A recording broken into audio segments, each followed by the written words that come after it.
नरनारायण पर्वत के मध्य में अलकनंदा के तीरे भैरवी चक्र उर्वशी पीठ, जहां भगवान का नित्य धाम है, ऐसा बदरीश धाम, बद्रिकाश्रम, वहीं महर्षि वेदव्यास ने इस अमर कथा को लिपिबद्ध किया। यद्यपि कथा के आदर के लिए कुछ पल के लिए पराम्बिका पार्वती ने आंखें मूंद ली, कथा का आदर हो, वो कथा को बहुत आदर देना चाहते थे, इसलिए कुछ पल का उनका आलस्य, कुछ पल का उनका प्रमाद मृत शुक में प्राण दे गया। शुकदेव ने कथा सुन ली, इसलिए कथा में एक पल का भी प्रमाद न रहे, एक पल का भी आलस्य न रहे। ये बड़ा शत्रु है। हम चूंकि कथा में प्रवेश कर रहे हैं तो क्या डूज और डू नॉट, क्या हो और क्या न हो, प्रमाद न हो, बस ध्यान रखना, आलस्य न हो। अप्रमत्तेन वेदव्यम सर्वतन्मयो भवे। अप्रमत्त रहिए, सावधान रहना, सहज रहिए, जगे रहिए एक एक शब्द के प्रति। ये अमर कथा है। प्रणवो धनो सरो ही आत्मा ब्रह्म तरलक्ष्यम उच्यते अप्रमत्तेन वेदव्यम सर्वतन्मयो भवे। इस कथा में खुद को ही प्राप्त करना है, अपने ही भीतर के आनंद अनुराग को उपलब्ध होना है। इस कथा के फलश्रुति परमात्मा है, लेकिन उसकी अनुभूति आपको होगी, स्वयं को होगी, अपने में ही। वो दूर नहीं है, अपने से भिन्न नहीं है, वो पराया नहीं है। अयम आत्मा गुडाकेशा सर्वभूताशय स्थितः ममैवांशो जीवलोके जीव भूत सनातन। हम भगवान के सनातन अंश हैं, हम भगवान के सनातन बीज हैं, हम में वो है, हमसे दूर नहीं है। इसे चारों वेदों के उन महावाक्यों में अगर हम प्रवेश करें तो वो यही है, तत्वमसि तत्वम असि, तत्वता तू वही है, तू भिन्न नहीं है।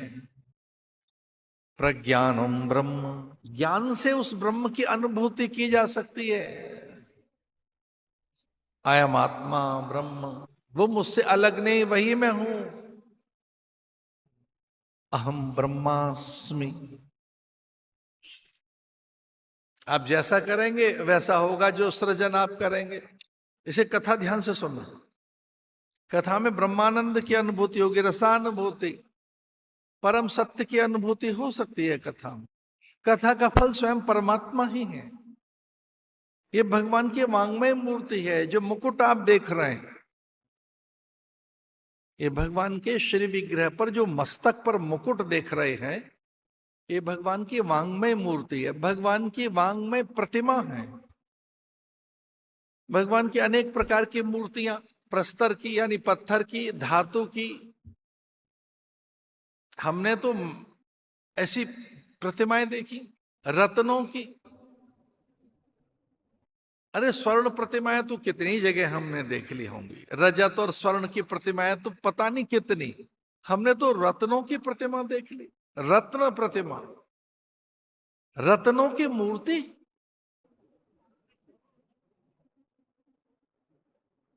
महादेव तो ऐसे एक मिट्टी के कण में भी चैतन्य हो जाते हैं। पार्थिव शिवलिंग जब बनाया जाए उनका, मिट्टी के एक कण में, हर कंकर में शंकर है, भारत ऐसा देश है कि हर कंकर में शंकर है, यहाँ के हर शालिग्राम में भगवान है। ऐसा है भारत। एक भी कण ऐसा नहीं है जहां भगवान नहीं है। सर्वत्र भगवान है, सर्वम खलु इदम ब्रह्म। लेकिन जब बात प्रतिमा की चल रही है, मूर्ति की, तो कुछ लोगों ने मूर्तियां बनवाई भगवान की, जिनकी जैसी सामर्थ्य।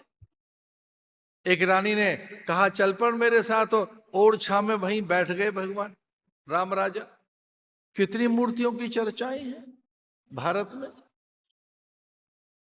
पत्थर की, अनेक धातुओं की, स्वर्ण रत्नों की। लेकिन ये जो प्रतिमा आपके सामने बैठी है, जानते हो क्या है? अवांगमयी प्रतिभा, प्रतिमा शब्दमयी, अक्षरमयी, ज्ञानमयी, शब्दमयी।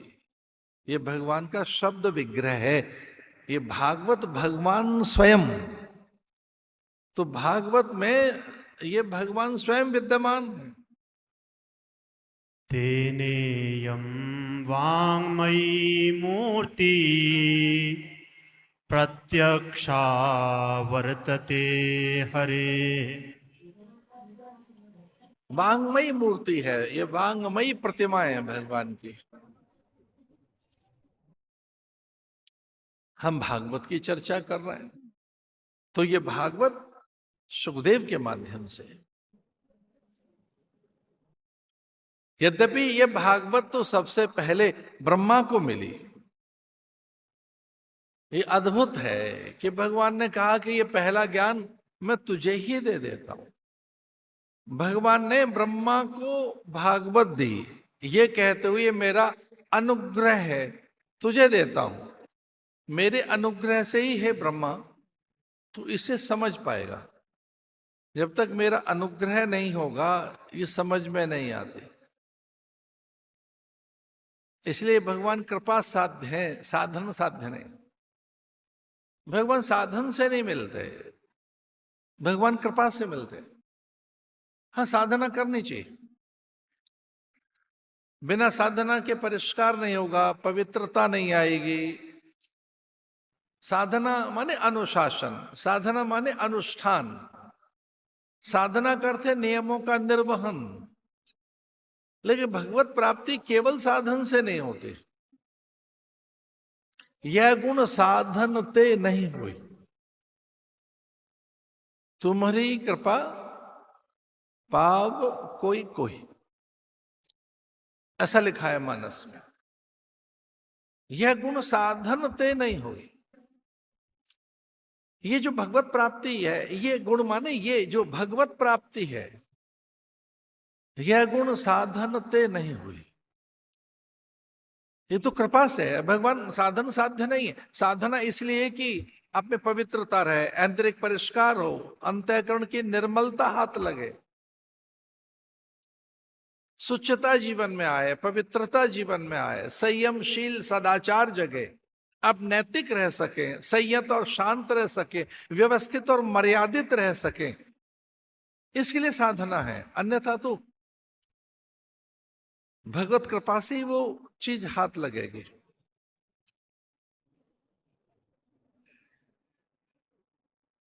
शौनक आदि 88,000 ऋषियों की चर्चा है भागवत के एकदम आरंभ में। शौनक ऋषि सामान्य ऋषि तो है नहीं, ऋग्वेद की एक शाखा के वो ऋषि हैं। ऋग्वेद की एक शाखा के वो प्रवर्तक हैं, ब्रह्मज्ञानी ऋषि शौनक। सामान्य नहीं। इसे परमहंस ही से समझ पाते हैं। ये परमहंस संहिता है, ये सामान्य जनों के लिए है भी नहीं। क्योंकि अमृत है तो सामान्य जन भी इसका पान करें तो तर जाएंगे, पर ये भैया सामान्य नहीं है। भागवत का ज्ञान सामान्य तो नहीं है, परमहंस संहिता है। ये परमहंसों के लिए, जो पहुंच गए उनके आनंद के लिए। एक और बात बताएं, ये उनका विलास है, आनंद विलास, कृपा विलास, हासोल्लास विलास। वो पहुंच गए जो ज्ञानी, जो आत्मरमण कर रहे हैं, उनका मन करे कभी कुछ करने का कि क्या श्रृंगार करें, क्या रखें आसपास, क्या देखें, दिखाएं, जताएं, बताएं। तो जब उनका मन कराया बड़े बड़े महापुरुषों का कि क्या कर लेना चाहिए, अब बहुत कुछ हो गया, सब कुछ तो जान लिया, सब कुछ पहचान लिया, ऐसे में क्या करें, तो उनको आता है चलो ऐसे में भागवत सुन लेते हैं। आनंदोल्लास विलास हास, आनंदोल्लास। शौनिक आदि 88,000 ऋषियों की चर्चा है। ऋग्वेद में वो एक नहीं अनेक ऋचाओं के ज्ञाता, अनेक श्रुतियों के, ऋग्वेद का आचार्य, ऋग्वेद का प्रवर्तक, एक एक एक शाखा का वो अधिपति, एक शाखा के प्रवर्तक हैं। शौनिक सामान्य नहीं है, वो ब्रह्म ज्ञानी है, आत्मोपलब्ध है, ईश्वरोपलब्ध है, उन्हें कुछ जानना नहीं था, लेकिन 88,000 ऋषियों के बीच में बैठे हैं तो क्या करें। तब उन्हें ऐसा लगा कि चलो समय है तो कथा का ही आनंद ले लेते हैं। और उन्होंने अपने मध्य में सूत जी को देखा।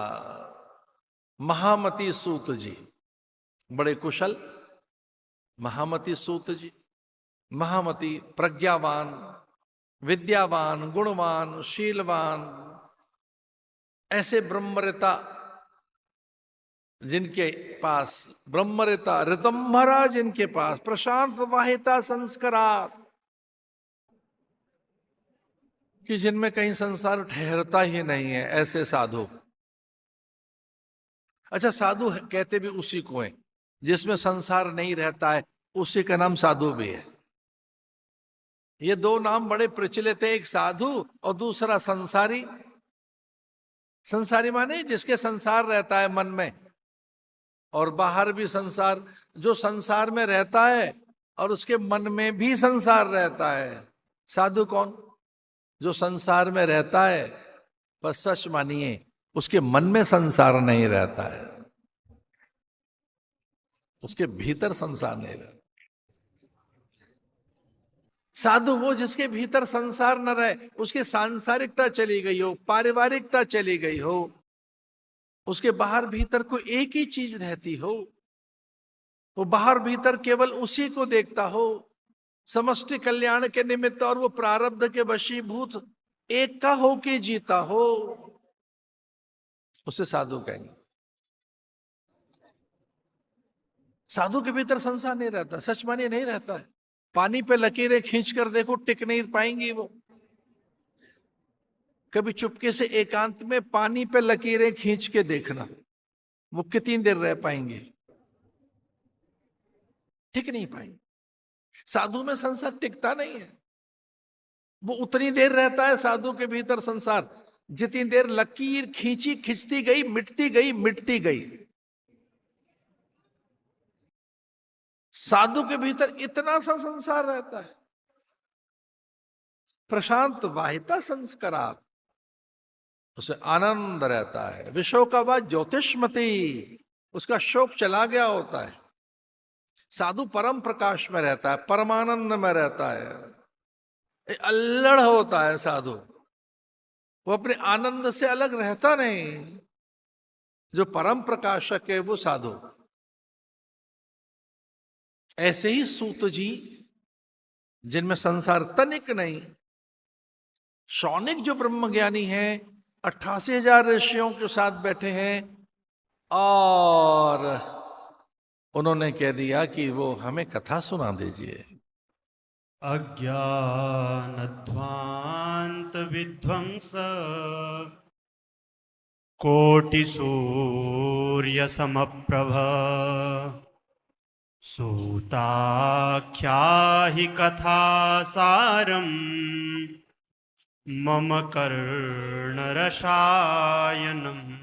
अज्ञानध्वांत विध्वंस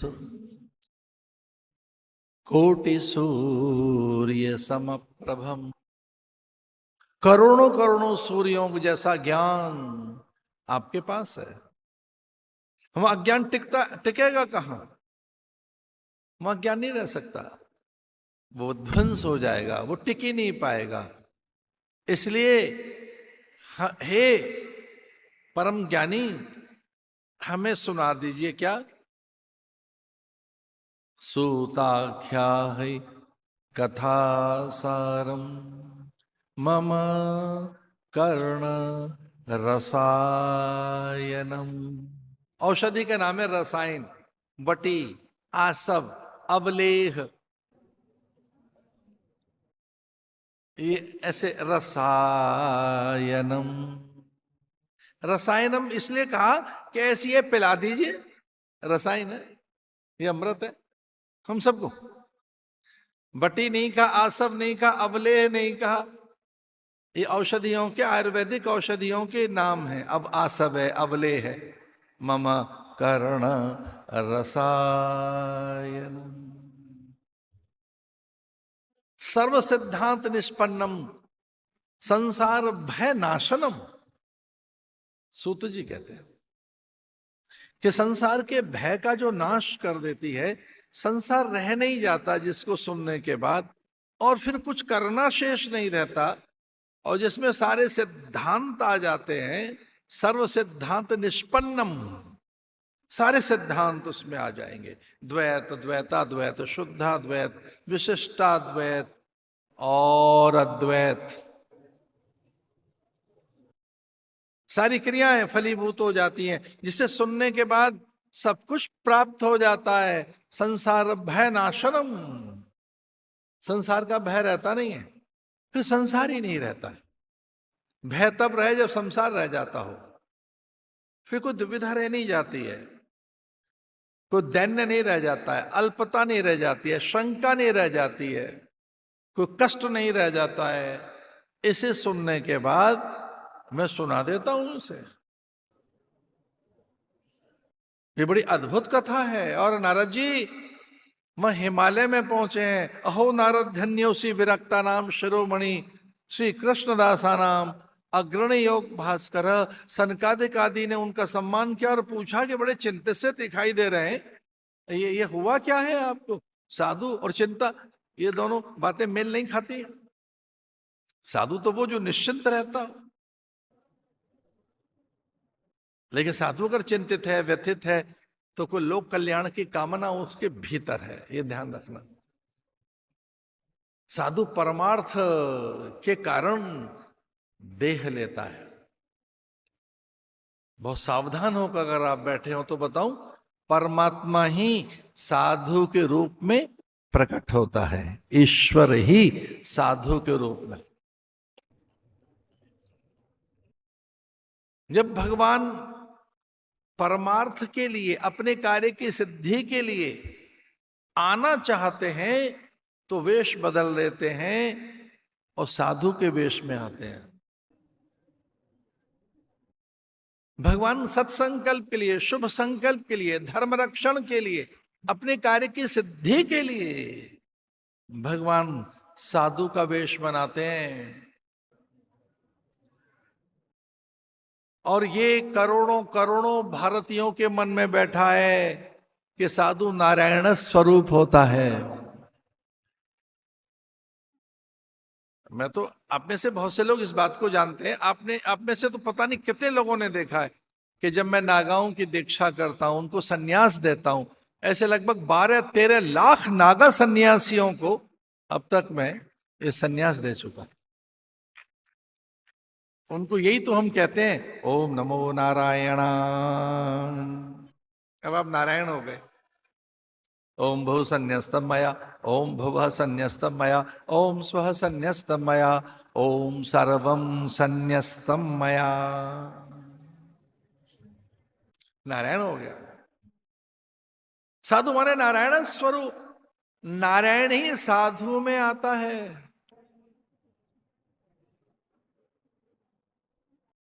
भगवान ने स्वयं अपना भेद खोला गीता में, अपनी विभूतियों का वर्णन करते हुए, और चुपके से अर्जुन को यह बात बताई। अर्जुन को अपनी विभूतियां बताते हुए भगवान कहते हैं, अरे अर्जुन, मैं कहां कहां हूं देख।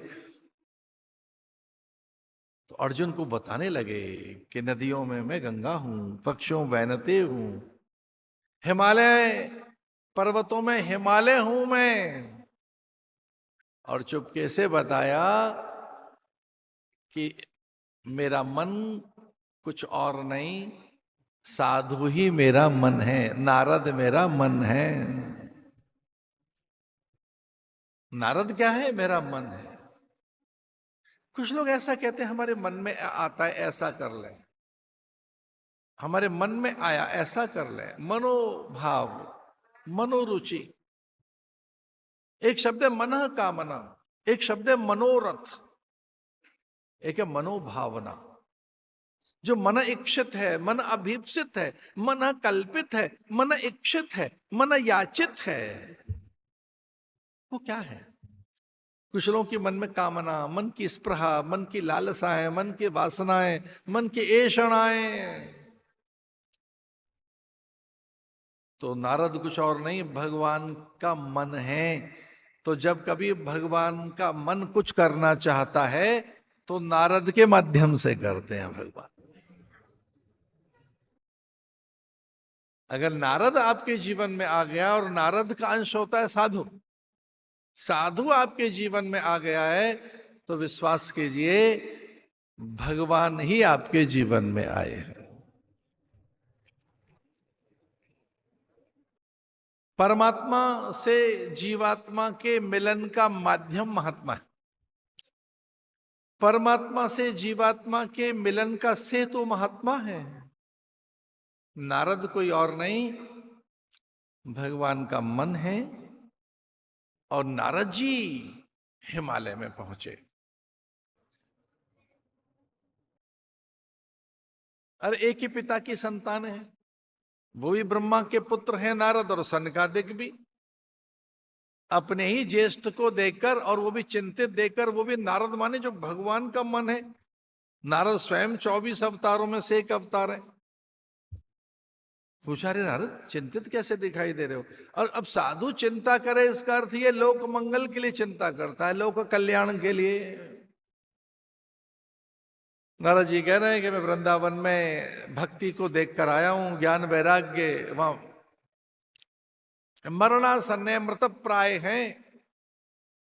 यद्यपि मैं श्रीरंगम, धर्म क्षेत्र, कुरुक्षेत्र, पता नहीं कितने तीर्थों में घूमते हुए जब वृंदावन पहुंचा तो वहां भक्ति को मैंने देखा। यद्यपि उसकी सेवा में गंगा, यमुना, सरस्वती, गंडकी, यद्यपि उसकी सेवा में न जाने कितनी महादेवियां, उसकी सेवा में अलौकिक शक्तियां लगी हुई थी, लेकिन वो थोड़ी खिन्न मानस थी, थोड़ी व्यथित थी।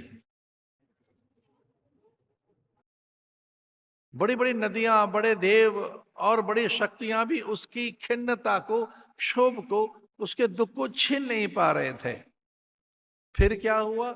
सनकादिक ने कहा कि जैसे ही मैं उसके पास पहुंचा तो थोड़ी चहकने लगी, थोड़ी प्रसन्न हो गई, थोड़ी स्वस्थ हो गई, थोड़ी आश्वस्त हो गई। ये मुझे अपनी अनुभूति आपको भी बतानी है। साधुनाम दर्शनम पुण्यम, इसे लिख लेना कहीं। एक बहुत गहरी बात बताई है हमने। अचानक अगर आप में अवसाद है, भय है, किसी प्रकार की कठिनाई है, तो मेरा कहना मान लेना, कहीं और नहीं, साधु के पास जाना, आपका कल्याण हो जाएगा।